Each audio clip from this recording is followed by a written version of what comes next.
J'aimerais aujourd'hui commencer par souligner que nous diffusons cet épisode depuis chez moi, à Montréal, sur le territoire traditionnel non cédé des Kanien'kehá:ka, le peuple Mohawk. Nous tenons à prendre le temps d'honorer nos communautés autochtones où que nous soyons et nous rappeler notre dette commune envers les premiers peuples du Canada. Bonjour, je suis Marie-Josée Richer. Bienvenue au Balado Export Impact, une série sur les entreprises qui prennent des risques, qui rêvent grand et qui ont un impact mondial. La vente d'un produit à l'échelle nationale ou internationale s'accompagne, c'est certain, d'une foule de variantes juridiques, mais qu'en est-il lorsque ces règles changent d'une province ou d'un État à l'autre? Ma prochaine invitée a beaucoup d'expérience dans le domaine de la réglementation et elle est ici pour partager ce qu'elle a appris. Myriam Jean-Baptiste est la cofondatrice de LS Cream Liquor, une entreprise québécoise.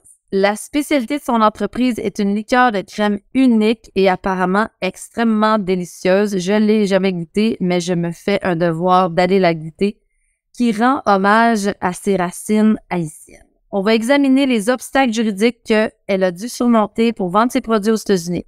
On va aussi discuter de la manière dont elle est parvenue à se démarquer dans un secteur, on le sait, très concurrentiel et de son engagement à rendre l'appareil, en particulier au peuple haïtien. J'espère que vous allez apprécier notre conversation. Bonjour Myriam. Bonjour Marie-Josée. Ça va bien? Ça va très bien, toi? Il nous manque une petite crème de liqueur là, pour rendre ça vraiment casual. Non, mais vraiment, c'est it's a shame, comme on dit. On aurait pu déguster ça en se parlant. C'est la magie du virtuel, hein, mais je me fais un devoir d'aller à la SAQ. Donc, dans le fond, toi et ton mari Steven, qui est également cofondateur de l'entreprise, vous avez lancé ça en 2013 après des années passées à chercher la crème qui allait convaincre vos papilles gustatives. Parle-moi un peu de ton parcours. Qu'est-ce qui vous a poussé à vous lancer dans l'alcool? Oui, tout à fait. Ben, en fait, en 2013, ça paraît tellement si loin, mais c'est vraiment là que l'idée a commencé à germer. Donc, Steven et moi, on est tous les deux d'origine haïtienne, puis on est tous les deux nés au Québec, on a grandi ici. On est la première génération d'Haïtiens à être nés au Québec, donc nos parents ont immigré ici et ils nous ont toujours inculqué les valeurs haïtiennes. Donc, tu sais, c'est le crémasse dont elle s'est inspirée de. C'est vraiment une crème de liqueur qui fait partie de toutes nos célébrations, que ce soit les baptêmes, les communions, durant le temps des fêtes aussi. Il y a toujours une bouteille de crémasse qui est sur la table et qui est faite de façon artisanale, donc souvent par les grands-mamans, les tantes. Tout le monde se met dans la cuisine pour quelques heures, concocte cette délicieuse boisson. Puis, si quelqu'un vous offre une bouteille de crémasse, c'est qu'elle vous aime. C'est un love language. Donc, c'est vraiment en 2013 que, lors d'une célébration de Noël, on était chez mes parents, puis quelqu'un a offert une bouteille de crémasse faite artisanalement en cadeau. Puis, Steven et moi, on a commencé à se dire, mais c'est tellement bon. Puis, nos amis se mettent en ligne durant le temps des fêtes pour comme supplier les parents de faire des bouteilles. Comment ça se fait? Est-ce que on n'est pas encore capable de trouver cette crème de liqueur-là directement en magasin, à la SAQ, à côté de toutes les autres crèmes de liqueur qu'on connaît? Puis on s'est dit, il faut qu'on commence à voir. Donc, on a commencé à fouiller, à chercher comment est-ce qu'on se lance dans le monde de l'alcool, parce que moi, j'étais vraiment pas dans ce monde-là. Steven non plus, il travaille dans le domaine bancaire. Moi, je travaillais pour une compagnie je travaillais pour Imperial Tobacco à l'époque, donc j'étais vraiment pas dans le domaine de l'alcool, là. Mais connexe. Oui, connexe, oui, alcool, cigarette. C'est ça. Donc, on a commencé à faire des recherches et tout. Puis, on a décidé de se lancer. Donc, on a pris la bouteille de crémasse qui avait été faite par la famille de Steven. Donc, c'était une recette qui se passait traditionnellement vraiment de génération en génération. La grand-mère de Steven savait garder ça dans un petit sac Ziploc écrit à la main. Et toutes les sœurs de la famille se la passaient, surtout durant le temps des fêtes, pour la concocter. Donc, on a demandé à une des tantes de Steve de nous faire une bouteille. Puis, c'est vraiment comme ça que ça a commencé. On voulait que ce soit fait de façon, que ça puisse être commercialisé en bout de ligne. Donc, c'était vraiment ça qu'on avait en tête. On a amené ça dans un laboratoire. On l'a vraiment fait disséquer afin qu'elle soit parfaite puis à notre goût. Donc, ce processus-là a été très long. Je suis pas sûre que tout le monde sait c'est quoi du crémasse, en fait. C'est quoi cette liqueur-là? Qu'est-ce qui la rend unique? Ben, en fait, le crémasse, c'est fait à base de noix de coco, de vanille, de cannelle. C'est vraiment la façon qui est faite traditionnellement, c'est une crème de liqueur, mais un petit peu plus épaisse. Donc, il faut comme taper le fond de ton verre pour la boire, ou certaines familles la font plus liquide. Tu sais, la recette en tant que telle diffère de famille en famille, mais à la base, c'est une crème de liqueur. Qui est riche, qui est onctueuse, qui est épicée, puis c'est vraiment là, À base d'alcool également. à de l'alcool de noix de coco. Non, c'est vraiment de l'alcool pur, là. C'est frais. Puis ça, c'est vraiment traditionnel au peuple haïtien. Exactement. Donc, dans les Caraïbes, chaque île a sa propre version d'une crème de liqueur. Chez nous, ça s'appelle le crémence. OK. Puis, en fait, au départ, est-ce que vous avez tout de suite vendu dans les SAQ ou vous êtes diversifié puis vous avez vendu en ligne? Non, pas du tout. Donc, c'est ça, l'alcool, c'est très légiféré, spécifiquement au Québec, on le sait. La SAQ a le monopole. Pour entrer à la SAQ, c'est vraiment un processus qui est quand même assez compliqué, puis c'est des appels d'offres et tout ça. Donc, en premier, on a essayé, ça n'a pas fonctionné. On est allé dans une compétition qui s'appelle la WSWA à Las Vegas. On a décidé de soumettre le produit-là avant même qu'elle soit vendue en magasin. On voulait juste avoir un petit peu, voir comment l'industrie allait recevoir le produit. Donc, une fois que notre produit final a été fait, ben on s'est dit, OK, ben pourquoi pas essayer de rentrer dans la compétition. On l'a fait vraiment comme ça, sans aucune attente. Et le lendemain, on s'est réveillé avec une tonne d'appels sur notre téléphone. On avait remporté la médaille pour le goût et la qualité du produit. Fait que on a vraiment été surpris. Mais on s'est dit, ben écoute, c'est vraiment qu'est-ce qui nous manquait pour ça. Tu sais, on a eu l'approbation de la famille par rapport au goût de la recette qu'on avait faite. Puis maintenant, on avait vraiment l'approbation également de l'industrie de l'alcool parce que c'est une assez grosse compétition. Donc, on s'est dit, ben OK, allez, on se lance. Et c'est de là que tout a chamboulé. Puis que par la suite, on a pu rentrer à la SAQ et qu'on a commencé notre cheminement sur les tablettes. Donc, on est rentré sur les tablettes de la SAQ en 2015. Donc, voir que ça nous a pris quasiment 2 ans là, pour que tout ça se passe. Donc, parfois, on n'est pas prophète dans son pays. Il faut aller avoir des attestations ailleurs. Est-ce que c'est un conseil que tu donnerais, dans le fond? Ou des fois, il faut, tu sais, quand on reçoit un nom, il faut trouver des moyens peut-être un peu créatifs pour que en un certain laps de temps, ça devienne un oui. Oui, absolument. Puis je pense que qu'est-ce qu'il faut faire aussi, c'est ne pas s'arrêter à ce nom-là. Si on s'était arrêté, on n'aurait pas eu l'idée de participer à la compétition, on n'aurait pas remporté ce prix, puis ça nous a ouvert tellement de portes que c'est la preuve que c'est pas parce qu'une personne te dit non que c'est la fin de ton rêve puis qu'il faut arrêter immédiatement. C'est simplement qu'il faut se rerouter puis trouver une autre solution. Depuis 2015, vous êtes à la SAQ, mais je pense que vous vendez en ligne aussi. On est à la SAQ au Québec, effectivement, puis aussi aux États-Unis. Donc, on peut pas, on est obligé de passer en fait à travers la SAQ pour vendre de l'alcool. Donc, c'est pour ça qu'au Québec, si c'est en ligne, ben c'est à travers le réseau de la SAQ que c'est vendu en ligne. Mais de l'alcool, on peut pas vendre ça juste comme ça directement en ligne. Par contre, aux États-Unis, les lois sont différentes. Et on se retrouve dans 15 États américains en magasin, incluant des chaînes comme Bevmo, Total Wine, tout ça qui sont quand même des grosses chaînes qui sont nationales aux États-Unis. Et également, on peut également vendre en ligne dans d'autres États, mais ça doit toujours passer à travers un distributeur. Donc, c'est très, très, très légiféré comme domaine. Est-ce que vous vendez aussi dans le reste du Canada? Non, pas encore. Donc, notre but, c'est d'aller avec la LCBO.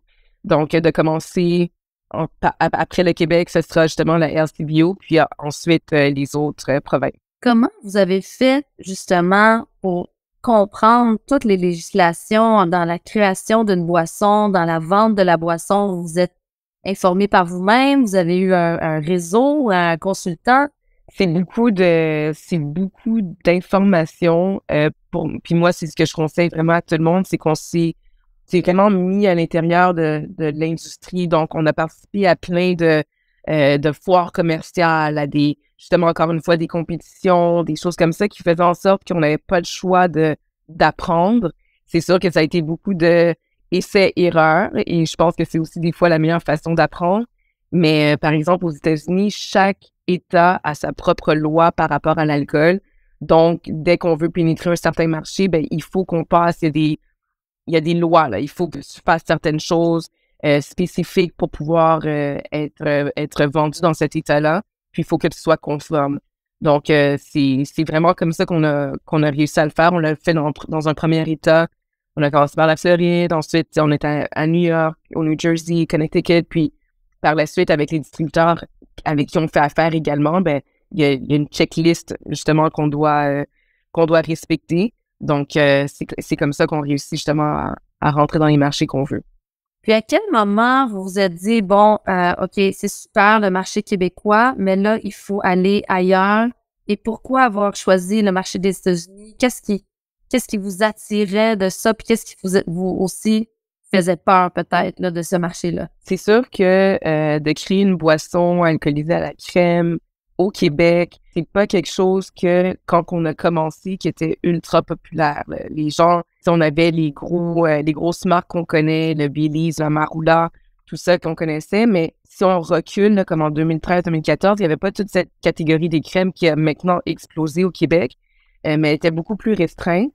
Je te dirais que ça fait peut-être comme 3-4 ans qu'on s'est dit, ben, il faudrait qu'on commence à diversifier parce que, bon, à la SAQ, c'est notre seul client si on reste au Québec. Il y a le monopole. Des fois, nos marges de profit sont pas toujours celles qu'on espère avoir. Puis on savait qu'aux États-Unis, il y avait une plus grande ouverture, puis il y avait des plus grosses marges également qui pouvaient être faites.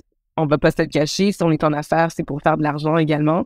Donc, il fallait qu'on diversifie la façon qu'on faisait affaire.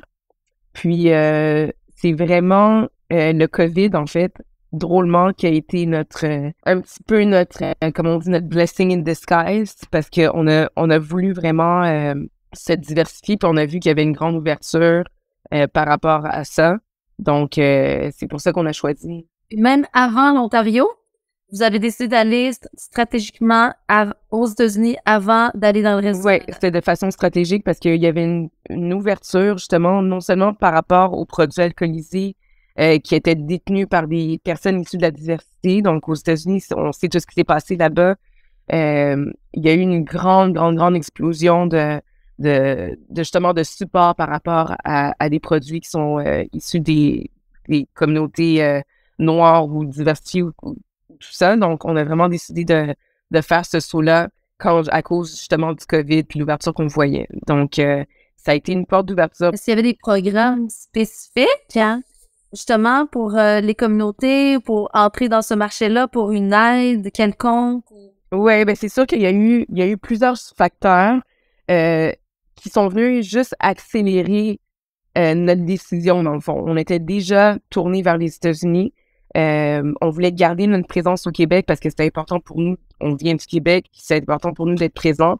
Donc, on voulait garder la SAQ-là, mais on savait que c'était important justement aussi de nous tourner vers les États-Unis. Donc, quand tout ça, il y a eu cette ouverture-là, on s'est dit, ben pourquoi pas? Puis oui, tous les distributeurs aussi, il y a eu tout ce qui est diversité et inclusion auprès des distributeurs aussi qui, on va pas se le cacher, c'est une industrie qui est vraiment dominée souvent par des hommes, de un. Puis, il n'y a pas beaucoup de personnes issues de la minorité visible qui sont dans cette industrie-là. Donc, on s'est dit, ben allez, on saute puis on y va. Puis, ça a été profitable. On a réussi à rentrer justement dans une quinzaine d'États en quelques mois, là. Et ça, vous l'avez fait État par État, de ce que j'ai compris, en commençant par la Floride, parce que est-ce que chaque État a sa réglementation, puis comment vous vous assurez de rester au courant? Est-ce que c'est à travers la collaboration avec le distributeur? Comment vous faites? Ben exactement. Donc, on était en Floride, mais de façon plus petite. Puis par la suite, quand on a eu réussi à avoir une entente avec un distributeur qui est quand même assez reconnu justement dans l'industrie, ben là, on a réussi à rentrer dans plus d'États. Donc, on était déjà en Floride, à New York, New Jersey, au Connecticut. Puis là, on s'est étendu justement à DC, au Maryland, en Georgie également. Puis, on a commencé par ça. Puis par la suite, justement, avec un autre distributeur, on a réussi à rentrer dans d'autres États. Mais oui, c'est comme j'ai dit, c'est vraiment, on est obligé de respecter les lois de l'État. Puis le distributeur aussi s'assure que notre produit est légiféré. Faut qu'on fournisse les documents nécessaires. Faut qu'on s'assure que tout est vraiment conforme à l'État. Puis c'est vraiment avec l'aide du distributeur qu'on réussit à s'assurer de ça. Quel est le plus grand défi à vendre votre produit aux États-Unis? Je pense que ça demeure, les lois demeurent quelque chose de difficile à suivre, mais en même temps, comme je dis, avec le distributeur, ça facilite la chose. Mais aussi, je pourrais dire, la distribution, tu sais, on est obligé d'avoir un distributeur pour pouvoir vendre. Donc, nous, on vend au distributeur et le distributeur, lui, vend au magasin, puis le magasin à ses clients. Donc, c'est pas une vente qui est directe. Donc, même si on a des distributeurs, il faut quand même qu'on continue à faire le travail. Oui, eux, ils ont une force de vente, mais ils ont des milliers de produits dans leur portfolio, incluant la compétition dans certains cas. Donc, c'est important qu'on ait des stratégies pour justement garder le focus, que nous, on aille sur la route. Présentement, je suis à Boston. Mon mari revient de la Floride. On s'est donné une tape dans les mains, puis on a switché. Puis, c'est ça. Donc, c'est ça. Est-ce que comment on fait justement pour que, bon, c'est une chose de le mettre sur la tablette. Comment on fait quand on est une marque, disons, québécoise, non reconnue, avec pas énormément de sous en marketing à mettre derrière, comme les grandes compagnies, là, la compétition, comment on fait pour que les gens achètent notre produit? Mais en fait, je pense que dans notre cas, c'était vraiment, c'est l'histoire derrière le produit, c'est l'héritage. De plus en plus, les gens veulent savoir qui est derrière le produit. Il y a beaucoup de support par rapport justement aux marques qui sont moins connues. Donc, nous, c'était important pour nous de faire connaître l'histoire. Puis par la suite, la deuxième chose qui est importante, c'est que oui, c'est bien quand on a notre produit sur les tablettes, mais c'est là que le vrai travail commence. Il faut que le produit sorte de la tablette. Donc, nous, on a réussi quand même à mettre une équipe en place. On avait des ambassadeurs dans chacun des États qu'on est. Donc, il y a des dégustations qui sont faites régulièrement en magasin pour pouvoir amener le produit aux lèvres des consommateurs. Ce que je demande, bon, c'est certain, les gens veulent s'accrocher à une histoire, à des gens derrière, mais comment on fait dans un si grand marché pour raconter cette histoire-là? Donc, pour vous, ça passe vraiment par les dégustations, par les gens sur le terrain ou par des campagnes de relations publiques? Ou comment vous faites ça? Je pense que c'est un mélange de tout ça. Oui, on a eu accès à des campagnes de relations publiques qui ont été super importantes pour nous. C'est quelque chose qui nous permet justement de pousser l'histoire pour que ça atteigne les consommateurs. Mais on a également pris la route de la dégustation, puis vraiment d'être en magasin, d'avoir des partenaires stratégiques également. Je disais plutôt qu'on est dans plusieurs Total Wine, qui est une grande chaîne. C'est comme la SAQ aux États-Unis, mais il y en a dans tous les États quasiment. Donc, pour nous, c'est ça qui a été important, c'est de faire ces dégustations-là, puis de faire en sorte que les consommateurs reviennent pour acheter le produit. Puis, de fil en aiguille, on a bâti nos réseaux sociaux aussi de façon très authentique. Les gens nous suivent, on leur parle à travers ces médias sociaux-là. Puis, ça réussit à atteindre les cibles qu'on veut. Puis, de faire connaître de plus en plus le produit. C'est important. D'être vraiment là sur le terrain, on retient ça. Est-ce qu'au niveau financier, ça prend des sous pour passer la frontière?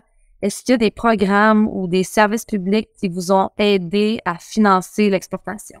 Oui, ben c'est sûr qu'il y a plusieurs programmes qui sont mis en ligne, donc EDC est l'un d'entre eux. Pour traverser les États-Unis, c'est sûr que c'est primordial justement de s'informer de ces programmes-là. Nous, on a aussi eu la chance d'avoir des partenaires stratégiques américains qui nous ont permis justement de rentrer en contact avec ces distributeurs-là avec qui ils faisaient déjà affaire, d'avoir ce premier contact-là qui est important pour justement rentrer dans la chaîne parce que, encore une fois, c'est pas quelque chose de simple à faire. Donc, c'est sûr que lorsque tu as des partenaires stratégiques qui ont déjà passé à travers tout ça, ça aide également. Donc, mais ces partenaires-là, excuse-moi, ils étaient en vente et quel type de partenaire stratégique? Donc, nous, c'était super important d'aller avec des partenaires qui étaient vraiment dans le domaine de l'alcool. Donc, j'ai eu la chance de connecter avec une partenaire qui avait déjà sa propre marque d'alcool, qui est en train de faire une télé justement déjà aux États-Unis, qui est une Américaine.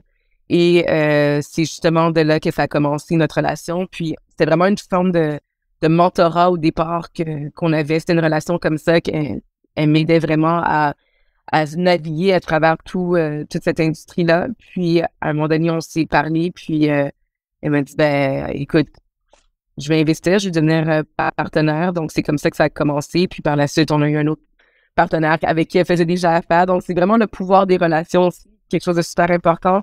Les relations, c'est ça qui a fait en sorte qu'on a pu avancer également. Oui, tout fait partie de notre parcours. Parlons un peu de responsabilité sociale, environnementale. Un élément important de votre histoire, de l'histoire de LS Green, c'est votre lien avec l'Haïti, puis votre volonté de rendre service à votre population, à la population de ce pays-là. Parlez-nous un peu, parle-moi un peu de ta collaboration que vous faites avec Hope en Haïti. Oui, absolument. Ben, Hope for Haiti, c'est une organisation qui fournit du matériel scolaire à des villages en Haïti, de l'eau potable, des systèmes de filtration d'eau potable. Ils font des choses incroyables dans le pays, puis on sait tout ce qui se passe là-bas. C'est pas super évident. Pour Steven et moi, c'était vraiment important de trouver une façon de redonner à notre communauté. Je le dis tout le temps, sans nos racines haïtiennes, sans notre héritage, sans notre culture, il n'y aurait pas de Crémasse, parce que c'est de là qu'est née toute cette idée-là, puis toute cette aventure. Donc, on s'est allié avec Hope for Haiti pour justement les aider à fournir ces outils-là et ces matériaux-là à des communautés dans le sud du pays.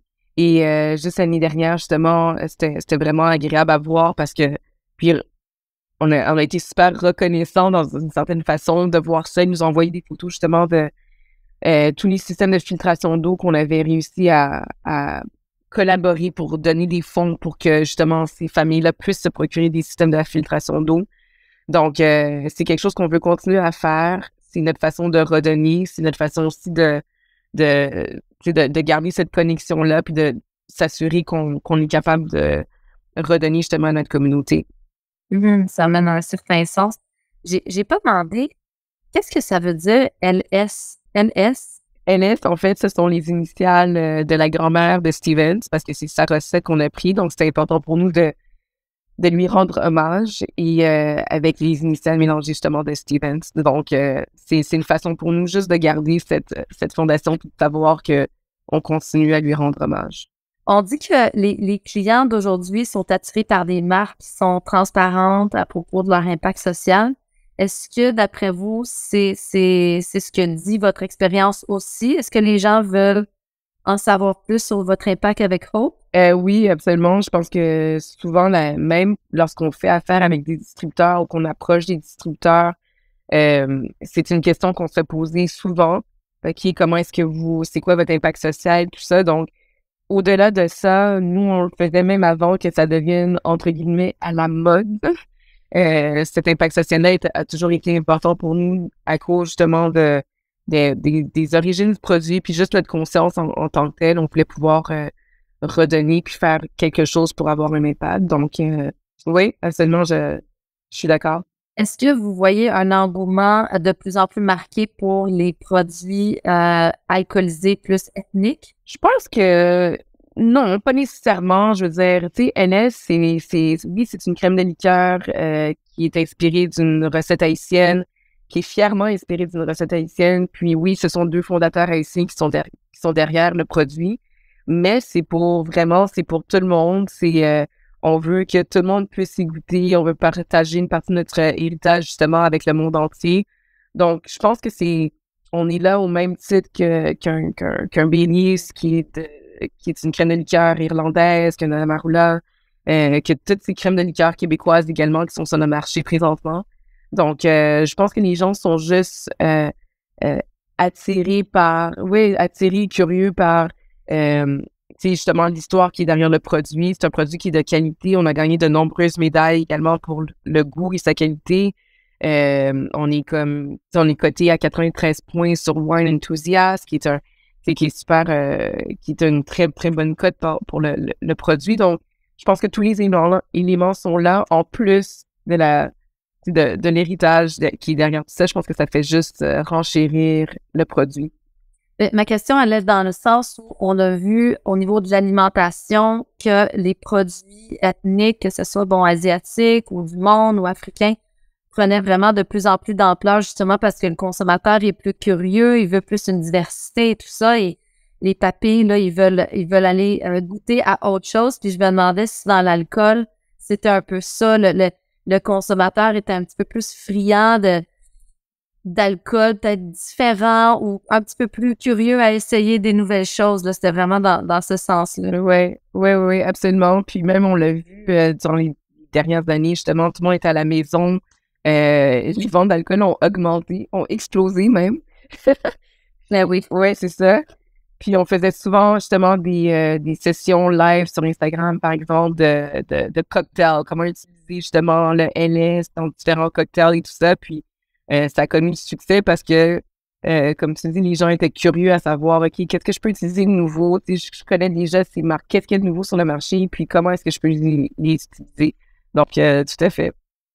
Vous êtes la première entreprise de liqueur à la crème qui appartient à des Noirs. Qu'est-ce que ça signifie pour toi et Steven, ton copain? C'est un poste super important en avant, je crois, parce que comme j'ai mentionné, c'est une industrie où est-ce qu'on voit pas beaucoup de personnes issues de la diversité.